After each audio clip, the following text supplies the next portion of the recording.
"We only need 10 days," my daughter-in-law whispered.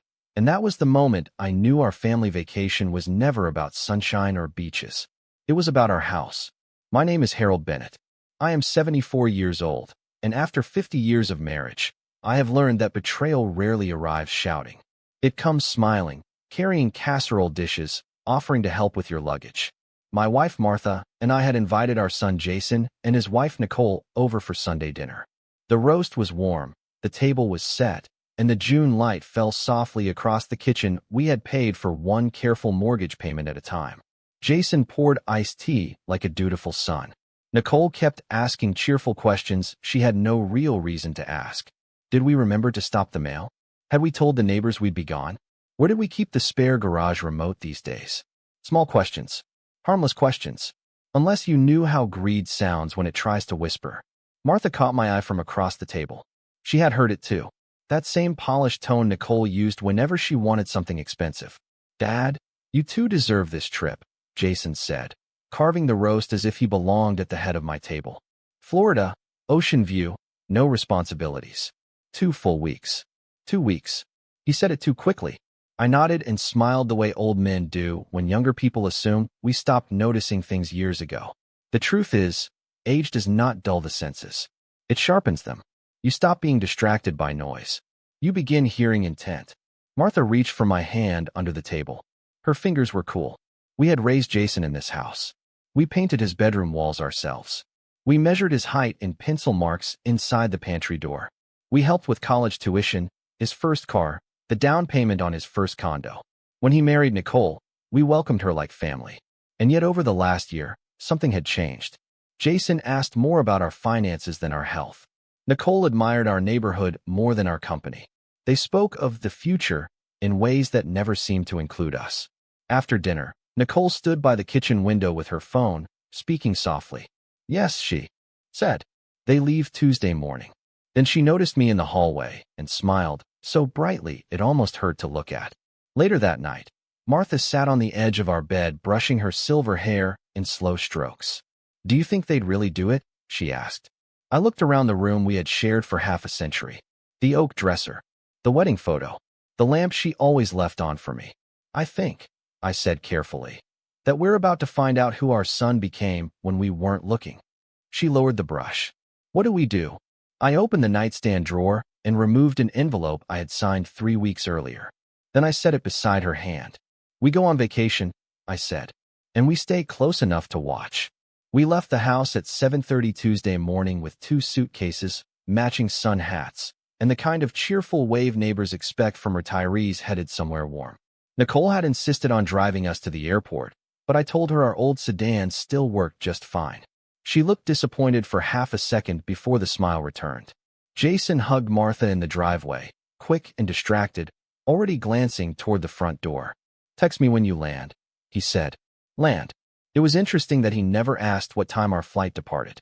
We drove 20 miles east, then turned north and checked into a small motor lodge beside a highway lined with gas stations and palm trees painted on billboards. There was no ocean view, no room service, no vacation. Our room smelled faintly of lemon cleaner and old carpet. It was perfect. From there, we were 15 minutes from home, close enough to return, far enough to disappear. Martha sat on the bed while I unpacked something more important than shirts. A tablet computer, 2 chargers, and the login for the cameras I had installed over the past month. Front porch, garage, kitchen, living room, hallway, backyard. I had told Jason they were motion sensors for package theft. That was true. I had simply not mentioned what else they could reveal. At 9:05, the front porch camera flickered alive. Jason stepped into view carrying a coffee cup and our spare key. He did not knock. He let himself in. Martha inhaled sharply beside me. I reached for her hand. "Maybe he is checking the mail," she said, though her voice lacked conviction. Then Nicole arrived 10 minutes later in leggings, sunglasses, and sneakers meant for work rather than sympathy. She carried a clipboard. A clipboard. She walked straight to our kitchen table and spread papers across it like she owned the room. Jason joined her. They spoke casually, confidently, like people discussing paint colors for a place already theirs. At 10 o'clock, a white box truck backed into our driveway. 2 men in blue shirts stepped out with dollies and moving blankets. Martha turned pale. No, she whispered. No, Harold. I wished I could tell her this was a misunderstanding. Instead, I watched our son hold the front door open while strangers carried out the antique side table Martha's mother left her 20 years ago. Then came the lamp from our den. Then the cedar chest from the hallway. Nicole pointed upstairs. Jason nodded. Orders were being given in the house, where he once needed permission to stay up past 10. Martha pressed both hands over her mouth. Tears gathered, but did not fall. She had always hated crying in front of anyone. Even now, in a cheap motel room with no witnesses, dignity remained her first instinct. I am sorry, I said softly. For what? She asked without looking at me. For being right too late. We watched in silence as Nicole entered our bedroom, carrying an empty storage bin. She opened drawers I had built with my own hands. She held up Martha's jewelry box, examined it, then placed it aside for later. Not sentimental. Valuable. That was when the kitchen camera caught something else. A man in a navy blazer walking through our front door with a leather folder under his arm. Jason shook his hand. Nicole smiled. The stranger looked around slowly, professionally. Martha lowered her hands. Who is that? She asked. I already knew, but I let the answer arrive on its own. The man pulled a measuring tape from his pocket and walked straight toward the living room windows. The man in the navy blazer did not admire our family photographs or comment on the garden Martha had planted one tulip a day. Time. He looked at square footage, window lines, and resale value. He measured walls. He checked trim. He stood in our living room and saw numbers where we saw birthdays, Christmas mornings, and the place where Jason took his first steps. Realtor, Martha said quietly. It was not a question. Jason led him from room to room with the confidence of an owner. Nicole followed close behind, tapping notes into her phone. Every few minutes she smiled in a way that told me she had already spent money she did not yet have. I kept my eyes on the screen and my voice steady. Yes, I said. A realtor. Martha turned toward the motel window. Outside, a delivery truck rumbled past. Somewhere nearby, a lawnmower started. Ordinary sounds. It amazed me how the world keeps moving while your private illusions collapse. How long have they been planning this? She asked. I thought about the sudden interest in our insurance policy, the questions about property taxes, the holiday gifts that had grown strangely practical, new storage bins, a digital lock they said would be safer for us. Long enough, I said. Back on the screen, the realtor stopped in our kitchen. Nicole placed a folder on the counter and opened it. Papers spread out beneath the hanging light fixture I installed in 1998. The camera angle was crooked, but I could still read the top page when she slid it closer. Assisted living intake form. Beneath that, in bold letters, our names. Martha Bennett. Harold Bennett. Martha made a sound I had never heard from her before. Not crying. Not anger. Something lower. The sound a person makes when trust finally breaks. Jason leaned over the papers and pointed to a line. The realtor nodded politely, as if conversations about removing people from their own lives were normal business. Nicole laughed at something Jason said, then took a sip of coffee from our favorite mugs. She had chosen the blue one Martha always used. 10 days, Jason said clearly enough for the kitchen camera microphone to catch it. We move them in, repaint, list immediately. Move them in. As if we were furniture. As if age had reduced us to logistics. Martha stood up, so suddenly the motel chair tipped. Backward.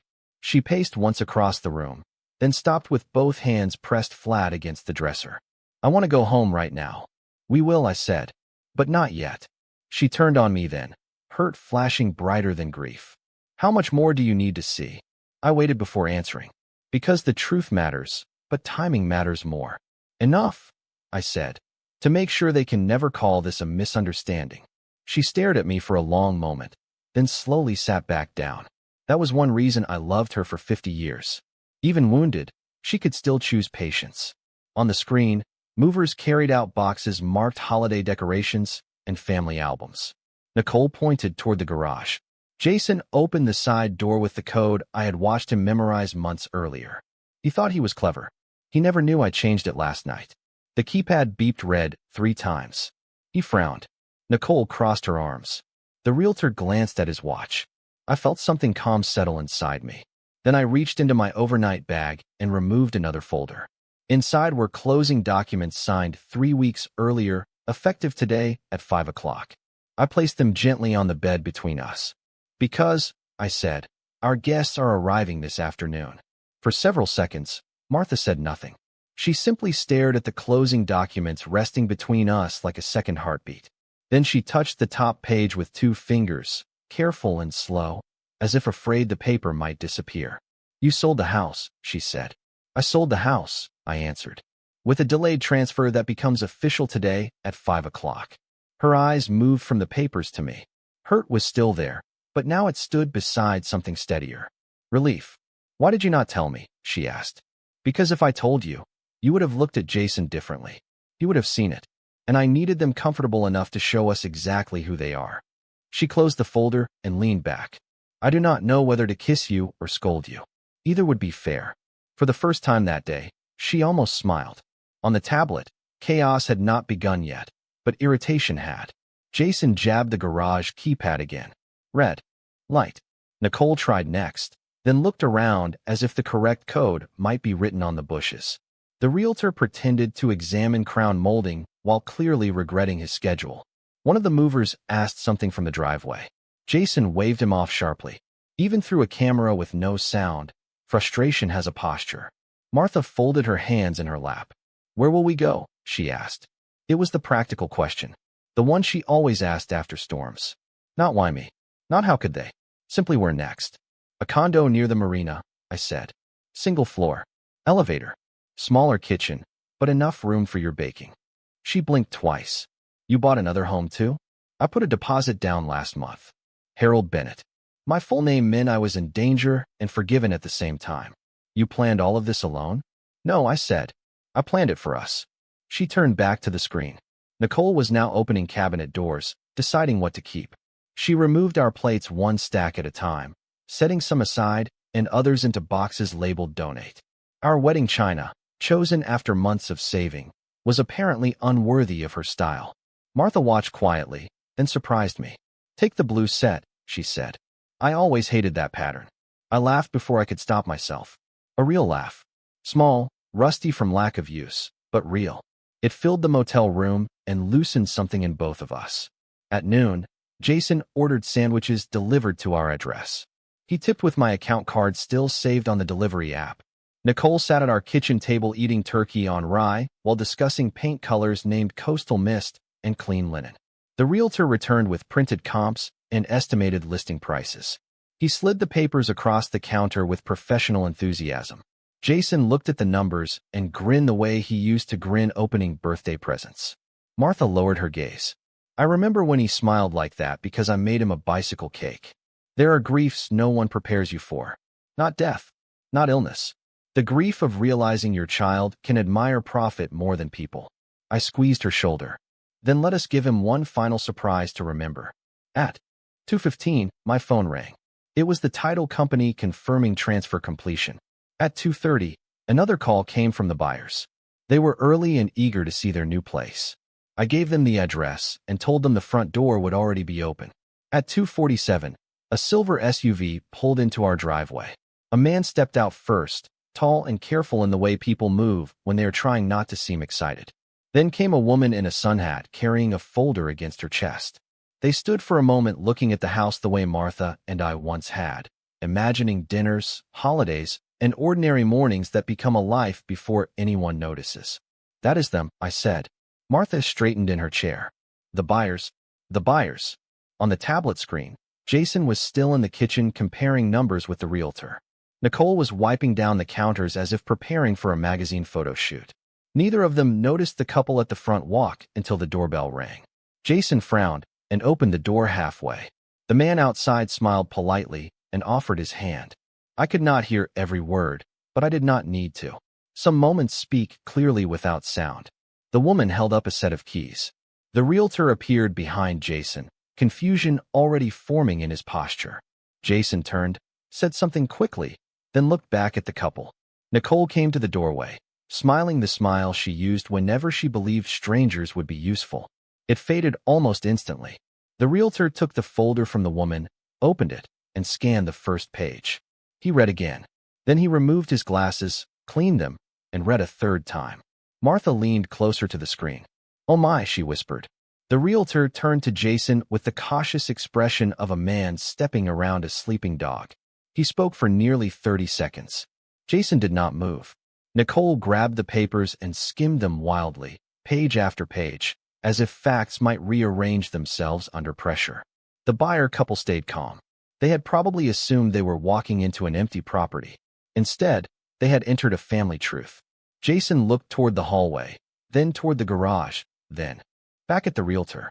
His mouth moved fast now. Excuses usually do. Nicole pointed at the dining room, then at the moving boxes, then at the buyers, as though blame might land somewhere convenient if she gestured enough. Martha exhaled slowly. I should feel sorry for him, she said. Do you? I asked.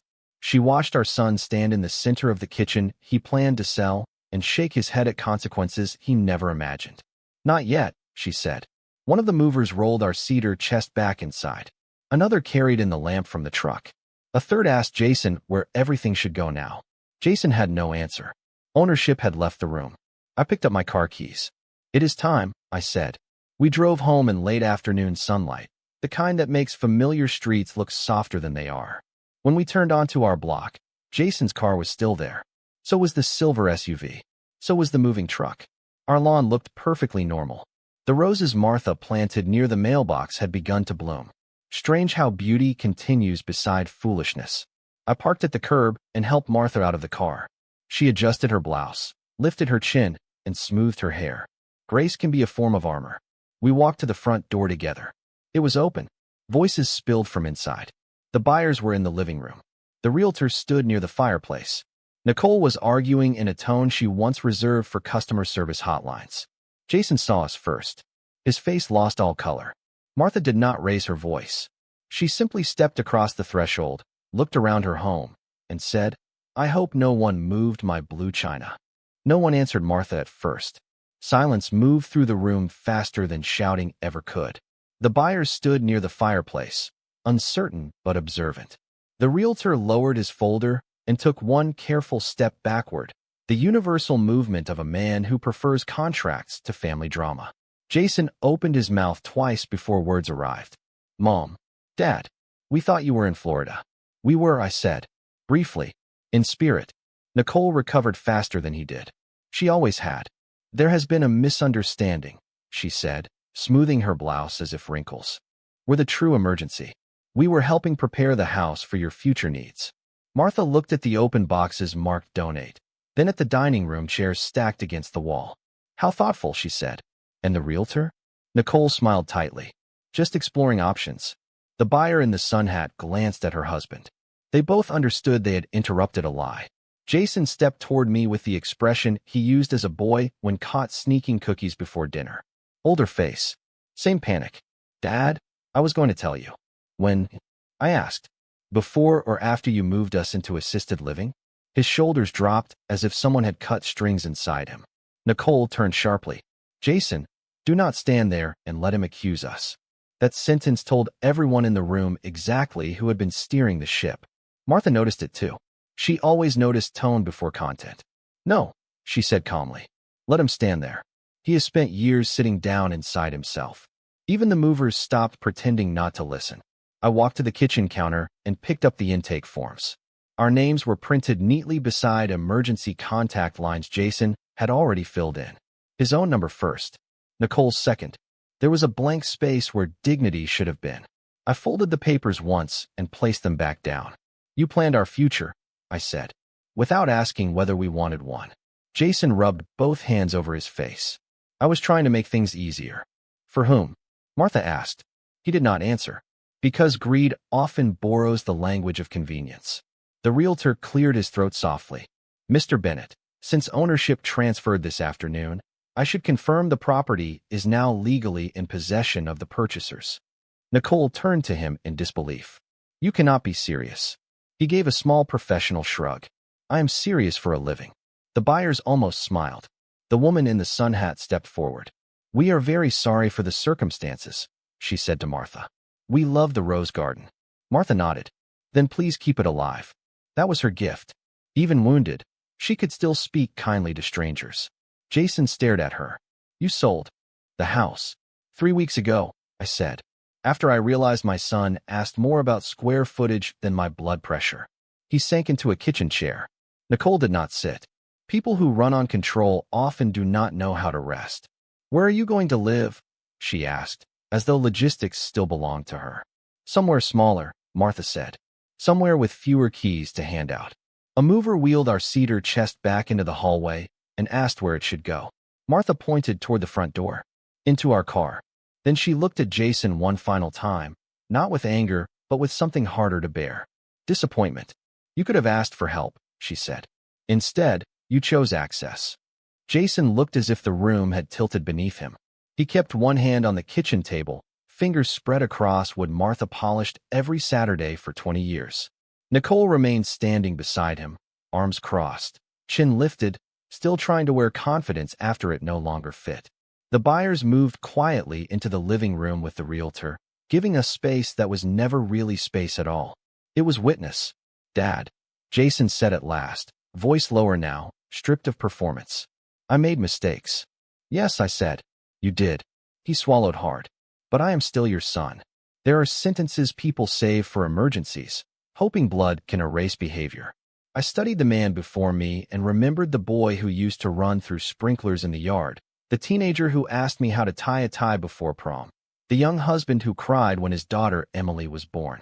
Love does not disappear when disappointment arrives. It simply learns to stand beside it. You are my son, I said. That is what makes this costly. Martha walked to the cabinet and opened the door where she kept important things. Inside were recipe cards, old candles, batteries, and the cookie tin where she hid spare cash no one ever found. She removed one folded paper and set it on the table. Jason stared at it. It was a crayon drawing from second grade. A crooked house, a blue sky, 3 stick figures holding hands. At the top he had written, My family forever. Martha smoothed the edges. I kept this. Through every move, she said. I even kept it when the corners tore. Jason lowered his eyes. Nicole shifted impatiently. This is sentimental manipulation, she said. Martha turned to her slowly. No, this is memory. You may not recognize the difference. Even the movers paused again. Some truths deserve an audience. I reached into my jacket pocket and removed another envelope. There is one more matter, I said. Jason looked up hopefully, as if Mercy might still arrive carrying paperwork. The family trust. Nicole straightened instantly. Hope travels fast where money lives. Your mother and I updated it last month. Emily remains a beneficiary for education and future support. You do not. Jason blinked as though he had misheard. Nicole stepped forward. You cannot cut him out because of one misunderstanding. I can, I said. And I did. Her face hardened. This is cruel. Martha almost laughed. Cruel was planning our relocation while drinking coffee from my mug. Jason sank deeper into the chair. What about debt? He asked quietly. What about the condo loan? What about everything I counted on? Counted on. Not built. Not earned. Counted on. I felt tired then, not angry. Just tired. That is the danger of spending inheritance before the funeral. Tears gathered in Jason's eyes, and for the first time all day they looked honest. Mom, he said. Please. Martha stood beside him but did not touch him. If you needed help, we would have helped. If you were drowning, we would have reached in with both arms. But you did not ask for help. You measured the house while we were still living in it. She stepped back. Those are not the same thing. From the front doorway came a clear young voice. Grandma. We all turned. Emily stood there with a backpack on one shoulder, frozen by the scene in front of her. She looked from the boxes to her father to us. What happened? Martha's expression softened instantly. The truth arrived, she said. Emily was 16, tall like her father, with Martha's steady eyes and none of our practiced talent for pretending things were fine. She stood in the doorway taking in the boxes, the movers, the strangers in the living room, and her parents looking as if they had been caught borrowing something that did not belong to them. In a way, they had. What happened? She asked again. No one rushed to answer. Lies prefer speed. Truth usually takes a breath first. Nicole moved toward her daughter with a bright, brittle smile. Honey, this is just grown-up business. Emily stepped aside before Nicole could touch her arm. Then why is Grandpa holding legal papers? She asked. It was a fair question. Teenagers often ask the cleanest ones. Jason rose slowly from the chair. Emily, Your grandparents made a sudden decision to sell the house. Did you know? She asked him. He hesitated 1 second too long. Children can hear guilt in silence faster than adults can hear it in words. Her eyes moved to the intake forms still on the counter. She picked them up and read the title. Assisted Living Intake. Then she looked at the line with our names. You were sending them away? Nicole answered first. It was for their safety. Emily turned to her mother. Grandma still drives better than you. The buyers in the living room tried very hard not to smile. Martha, despite everything, almost did. Jason rubbed his forehead. It was complicated. No, Emily said quietly. It was selfish. There are moments when a room changes shape. This was one of them. Until then, Jason and Nicole had still been performing for each other, hoping to salvage authority. But authority is fragile when the next generation stops believing in it. Emily walked past them and came straight to Martha. Are you okay? She asked. Martha touched her cheek. I am now. Emily looked at the boxes stacked near the hallway. Did they pack your photo albums? Some of them, Martha said. Emily marched to the nearest box, tore off the tape, and lifted out 3 albums and a Christmas wreath. She carried them to our side of the room like recovered treasure. Nicole's voice sharpened. Emily, put those back. Emily did not even turn around. No, such a small word. Such a complete one. I had missed hearing it used properly. The realtor checked his watch and quietly asked the buyers if they would like to continue the walkthrough later. They agreed. But neither wanted to leave yet. People rarely walk away when character is being revealed for free. Jason looked at me with the helplessness of someone realizing consequences do not pause for family ties. Dad, please say something. I already have, I said. Many times. You only listened when money was involved. He flinched. Martha gathered the albums against her chest. Emily picked up the blue china box next. Where are you going? She asked us. To our new condo by the marina, Martha said. Emily nodded once. Good. I am helping you move. Nicole laughed in disbelief. You are not going anywhere. Emily finally faced her mother. Watch me. She slung her backpack higher on one shoulder and lifted another box. Jason opened his mouth to stop her, then closed it again. He had lost the habit of being obeyed by anyone who mattered. We walked toward the door together, 3 generations in one line. Behind us, the house remained standing. But something else had collapsed completely. Our new condo overlooked the marina from the 4th floor. In the mornings, sunlight moved across the water in thin silver lines, and gulls argued over scraps no one needed. It was smaller than the old house by nearly half, but peace requires less square footage than pride. Martha arranged her mixing bowls in a kitchen with fewer cabinets and declared it adequate, which in marriage language meant excellent. Emily came every Saturday. Sometimes she brought groceries. Sometimes homework. Sometimes silence. All were welcome. She helped hang photographs, label storage bins, and plant herbs on the balcony. Basil, rosemary, mint. Things that grow again when cut back. Jason called 3 times the first week. I let it ring. Martha answered once and listened without speaking for nearly a minute. Then she said, an apology is not the same thing as accountability, and ended the call. Nicole never called at all. Some people only reach for doors that open inward. We heard through Emily that money had become tight. The condo loan they counted on was heavier than expected. The buyers of our old house loved the neighborhood, but not the surprise they inherited. The realtor, according to Emily, no longer returned Nicole's messages quickly. Consequences had begun doing their slow, thorough work. One afternoon, Jason appeared at the marina unannounced. He looked older than the season should have allowed. Stress can age a face faster than years. He stood awkwardly in our doorway holding a bakery box from the shop Martha liked. Smart enough to remember details. Late enough for them to matter less. Martha invited him in because kindness was never her weakness. It was simply her nature. He sat at our small table and looked around the condo. No grand staircase. No formal dining room. No extra guest suite to covet. Just 2 mugs, a bowl of lemons, and windows full of water. I was angry, he said. I felt like everything was slipping away. Everything? I asked. Or access? He lowered his eyes. I do not know anymore. That was the first honest sentence I had heard from him in months. Martha placed coffee in front of him. Then start there, she said. With what you do not know. He cried quietly, the way grown men do when no performance remains. We did not rescue him from that feeling. Some pain is instruction. He asked if things could ever be repaired. I told him repair begins where entitlement ends. It is slower than apology and more expensive. He nodded. Before leaving, he turned to Emily, who was studying at the counter. I am sorry, he said. She looked at him for a long moment. Be different, she replied. Children can offer mercy in one sentence and a standard in the next. Months passed. Jason found steadier work. Nicole moved out. We did not celebrate it.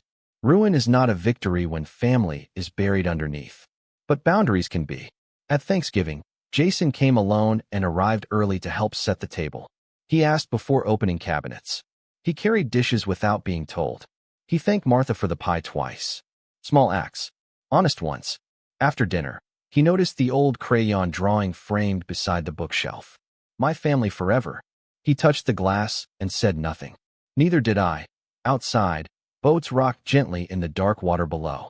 Inside, no one discussed inheritance, square footage, or future plans. We spoke about weather, recipes, and weather. The basil needed more sun.